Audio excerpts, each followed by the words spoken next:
안녕하세요. 저는 올해 83, 60년간 정형외과 의사로 수많은 환자들을 진료해 온 사람입니다. 오늘 이 자리에 선 이유는 단순합니다. 많은 분들이 건강을 지키겠다고 믿고 실천하는 생활 습관, 의학 지식을 근거로 삼는다는 건강 상식이 사실은 잘못된 경우가 많기 때문입니다. 저는 평생 동안 수만 명의 환자들을 보며 깨달았습니다. 교과서에 나온 지식과 실제 환자들의 몸은 다르다는 사실입니다. 병원 진료실에서 제가 가장 자주 듣는 말이 있습니다. 원장님, 저는 건강에 좋다길래 그렇게 해왔는데 왜 오히려 더 아플까요? 라는 말입니다. 오늘은 그 질문에 답을 드리겠습니다. 많은 분들이 굳게 믿고 계시지만 실제로는 건강을 망치고 평생을 후회하게 만드는 7가지 잘못된 건강 상식을 말씀드리겠습니다. 그리고 반드시 어떤 방법으로 바꿔야 하는지 구체적인 대안까지 알려드리겠습니다. 첫 번째, 물은 많이 마실수록 좋다는 상식입니다. 물은 하루에 2리터 이상 마셔야 한다는 말을 어디선가 들어보셨을 겁니다. 실제로 진료실에서도 많은 분들이 물을 억지로라도 많이 마셔야 건강해지는 거 아닌가요? 라고 물으십니다. 하지만 이는 절반만 맞는 이야기입니다. 과도한 수분 섭취는 오히려 신장과 심장에 큰 부담을 줍니다. 특히 60세 이후에는 신장 기능이 서서히 떨어지기 때문에 몸속의 수분 균형을 유지하기가 쉽지 않습니다. 실제로 72세 환자분이 계셨습니다. 건강에 좋다며 하루에 3리터 이상의 물을 억지로 마셨습니다. 그런데 어느 날부터 몸이 붓고 호흡이 가빠졌습니다. 병원에서 검사해 보니 신장이 과부하를 받아 제 기능을 하지 못하고 있었고 폐에도 물이 차 있었습니다. 결국 신부전 악화라는 진단을 받았습니다. 물은 갈증을 느낄 때, 소변이 지나치게 진할 때 보충하는 것이 가장 적절합니다. 억지로 들이키는 것은 결코 도움이 되지 않습니다. 특히 고혈압, 심장질환, 신장질환이 있는 분들은 수분 제한이 필요할 수도 있습니다.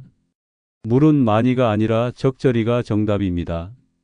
두 번째, 비타민은 많이 먹을수록 좋다는 상식입니다. 편의점이나 약국에서 쉽게 살 수 있는 각종 비타민, 건강보조제.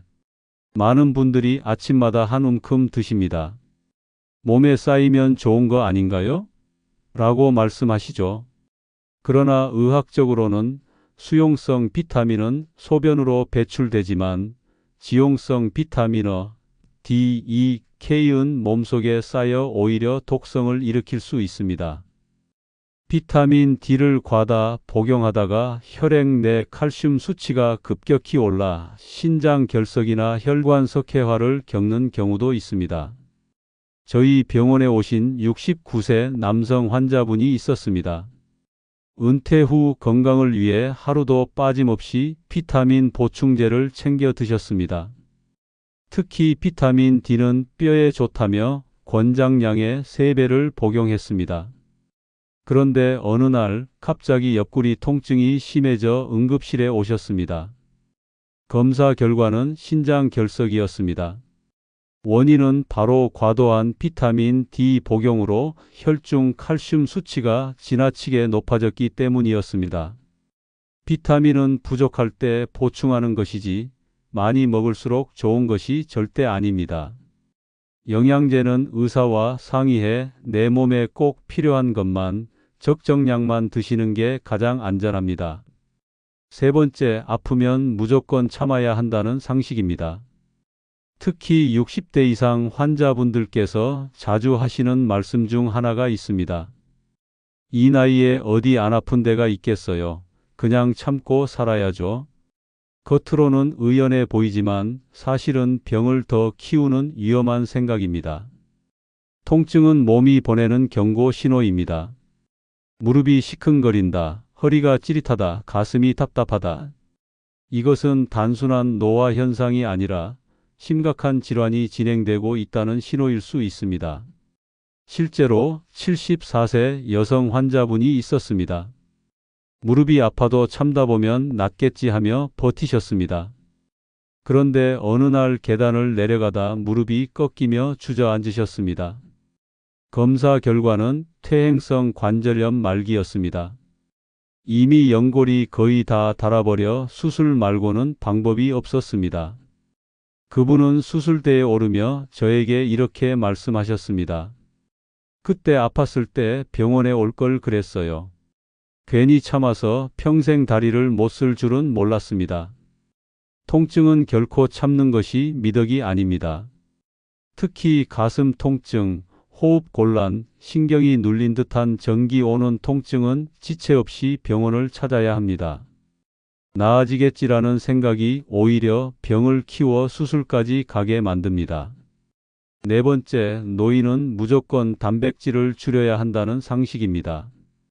예전에는 신장 기능이 떨어진 노인들에게 단백질을 제한하는 것이 정설처럼 여겨졌습니다. 그래서 많은 어르신들이 밥 위주로만 식사를 하시고 고기나 생선은 일부러 피하시곤 합니다. 하지만 최근 연구에 따르면 적절한 단백질 섭취는 노인의 근육과 면역력을 지키는 데 꼭 필요합니다. 오히려 단백질 부족으로 근육이 빠르게 줄어드는 근감소증이 발생하면 낙상, 골절, 폐렴 같은 합병증 위험이 높아집니다.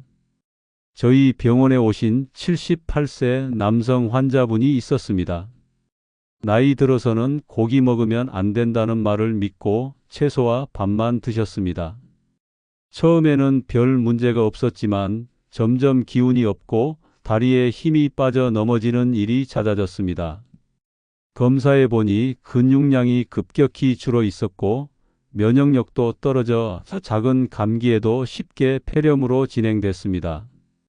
이 환자분께 식단에 계란, 두부, 생선, 살코기를 조금씩 늘리도록 권했습니다. 몇 달이 지나자 다리에 힘이 붙고 넘어지는 일이 크게 줄었습니다. 노인에게 단백질은 독이 아니라 보약입니다. 단, 신장 질환이 심한 분들은 의사와 상의해 양을 조절해야 합니다. 다섯 번째, 관절이 뻣뻣할 때는 무조건 많이 움직여야 풀린다는 상식입니다. 나이가 들면 무릎, 어깨, 손가락이 뻣뻣하고 잘 안 움직입니다. 그래서 많은 분들이 그래도 계속 움직여야 풀린다며 억지로 관절을 꺾거나 심하게 돌리십니다. 그러나 이는 오히려 관절 손상을 악화시키는 지름길입니다. 특히 관절염이 진행된 상태에서 무리한 스트레칭을 하면 연골과 인대의 미세 손상이 반복되어 통증이 더 심해지고 관절 변형이 빨라집니다. 한 70대 여성 환자분이 있었습니다. 아침마다 일어나자마자 무릎을 세게 주무르고 억지로 꺾어서 뚝뚝 소리가 나게 했습니다. 소리 나야 시원하다는 믿음 때문이었습니다. 하지만 몇 년 뒤 무릎이 심하게 붓고 걸을 수 없을 정도로 악화되어 병원에 오셨습니다. MRI 검사 결과 무릎 연골이 거의 다 닳아 있었고 관절 주위 인대에도 손상이 있었습니다. 관절이 뻣뻣할 때는 많이 움직이는 것이 아니라 바르게 움직이는 것이 필요합니다. 따뜻한 수건으로 찜질을 해 혈액순환을 돕고 통증이 없는 범위 내에서 천천히 구부리고 펴주는 가벼운 스트레칭만 하는 것이 정답입니다. 억지로 꺾거나 소리를 내는 행동은 절대 피해야 합니다. 여섯 번째, 잠은 적게 잘수록 오래 산다는 상식입니다. 많은 어르신들이 잠은 죽어서 자면 된다는 농담 섞인 말을 하십니다. 또 나이 들면 원래 잠이 줄어드는 거지 굳이 자려 하면 게으른 거다라고 스스로 합리화하기도 하십니다. 그러나 의학적으로는 전혀 그렇지 않습니다. 수면은 단순히 피로를 푸는 과정이 아니라 뇌와 몸이 회복하는 필수 과정입니다. 잠이 부족하면 뇌 속에 쌓인 노폐물, 특히 알츠하이머 치매와 관련된 베타 아밀로이드 단백질이 제대로 배출되지 못합니다. 또 면역력이 떨어지고 혈압과 혈당 조절이 무너져 고혈압, 당뇨, 심장병 위험이 급격히 올라갑니다. 실제로 저에게 오신 76세 남성 환자분이 있었습니다. 평생 사업하시느라 늦게 자고 새벽에 일어나는 습관이 몸에 배셨습니다. 잠은 줄일수록 오래 산다는 말을 철석같이 믿고 하루 4시간도 채 자지 않으셨습니다. 하지만 은퇴 후 얼마 지나지 않아 기억력이 급격히 떨어지고 걸음걸이가 불안정해졌습니다. 검사 결과는 초기 알츠하이머병이었습니다. 제가 수면 습관을 교정하고 밤 11시 이전에 잠자리에 들도록 권했습니다. 처음엔 잠이 안 와요 라며 힘들어 하셨지만 낮 동안 햇볕을 쬐고 규칙적인 산책을 하시며 조금씩 개선했습니다.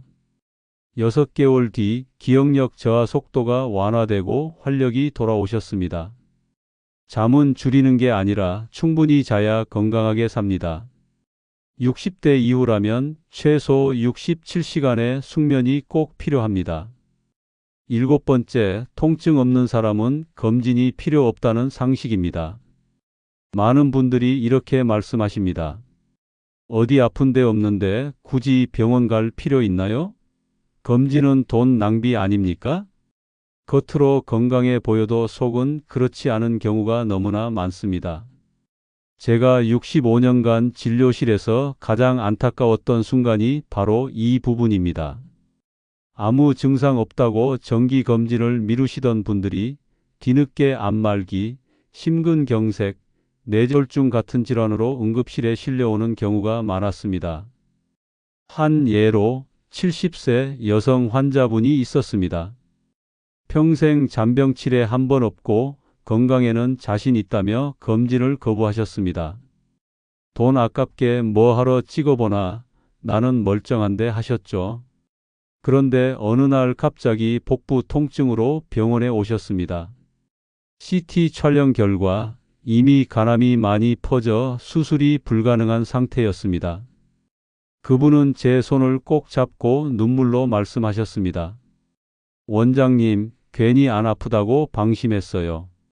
이제는 너무 늦었네요. 통증이 없다는 건 건강하다는 뜻이 아닙니다. 특히 고혈압, 당뇨, 고지혈증 같은 만성 질환은 수년 동안 아무 증상이 없다가 심근경색이나 뇌졸중 같은 치명적 사건으로 한 번에 나타납니다.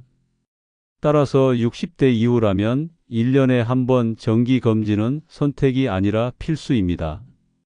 이제 진료실에서 가장 많이 받는 질문들을 정리해 드리겠습니다. 원장님, 저는 하루에 물 3리터씩 억지로 마시는데 괜찮을까요? 괜찮지 않습니다. 물은 갈증을 느낄 때, 몸이 필요로 할 때 마셔야 합니다. 특히 심장 질환이 있는 분은 오히려 물을 줄여야 할 수도 있습니다. 비타민은 많이 먹어도 몸에 쌓이지 않지 않나요? 일부 수용성 비타민은 소변으로 배출됩니다. 하지만 지용성 비타민은 몸에 쌓여 독성을 일으킬 수 있습니다. 영양제는 의사와 상의 후 꼭 필요한 것만 드세요. 통증이 있는데 참고 하면 더 좋아지지 않을까요? 아닙니다. 통증은 신호입니다. 특히 관절 통증, 가슴 통증, 신경이 눌리는 듯한 통증은 절대 참지 마시고 병원에 오셔야 합니다. 잠이 줄어드는 게 노화 아닌가요? 수면 시간이 줄 수는 있지만 숙면이 줄어드는 건 문제가 됩니다. 최소 6시간 이상 깊은 잠을 자야 뇌와 몸이 회복합니다. 검진은 아픈 사람만 받는 거 아닌가요? 아닙니다. 검진은 증상이 없는 병을 미리 발견하기 위한 것입니다. 아프지 않을 때 검진해야 큰 병을 막을 수 있습니다. 이제 제가 환자분들께 항상 권하는 하루 건강 루틴을 알려드리겠습니다. 아침에 일어나면 창문을 열고 햇볕을 쬐며 깊게 숨을 들이마십니다. 그 다음 가볍게 고양이 마이너스 낙타 스트레칭을 5회 해주세요. 아침 식사는 단백질이 포함된 균형 잡힌 식사, 예를 들어 계란과 채소, 작은 생선이 좋습니다. 낮에는 2030분 정도 빠른 걸음으로 걷는 것이 가장 이상적입니다. 물이 필요하다면 억지로가 아니라 갈증을 느낄 때 소량씩 마시는 것이 좋습니다. 비타민이나 영양제는 남들이 먹으니까가 아니라 내 몸에 필요하니까 먹는 것이어야 합니다. 저녁에는 TV 보며 무심코 간식을 드시기보다 가볍게 의자, 스쿼트나 사이드 플랭크 같은 체중 운동을 해 보십시오. 잠자리에 들기 전에는 스마트폰 대신 책을 읽거나 조용히 명상하며 하루를 마무리하는 것이 숙면에 도움이 됩니다. 마지막으로 제가 환자분들께 꼭 드리고 싶은 당부입니다. 사랑하는 여러분, 오늘 말씀드린 7가지 잘못된 건강 상식은 단순한 오해가 아닙니다. 이것은 여러분의 평생 건강을 좌우하는 심각한 착각입니다. 물을 억지로 많이 마시지 마십시오. 비타민을 무조건 많이 먹지 마십시오. 통증을 참지 마십시오. 단백질을 피하지 마십시오. 관절을 억지로 꺾지 마십시오. 잠을 줄이지 마십시오. 그리고 검진을 게을리하지 마십시오. 운동이 그렇듯 생활 습관과 건강 상식도 잘 알면 약이 되지만 잘못 알면 독이 됩니다. 제가 60년간 환자 곁에서 깨달은 결론은 이것입니다. 작은 습관 하나가 평생의 건강을 지키거나 무너뜨린다는 사실입니다. 오늘 이 영상을 보신 여러분은 다릅니다. 이제라도 잘못된 상식을 버리고 올바른 생활을 시작하실 수 있습니다. 여러분의 건강한 노후 제가 진심으로 응원하겠습니다.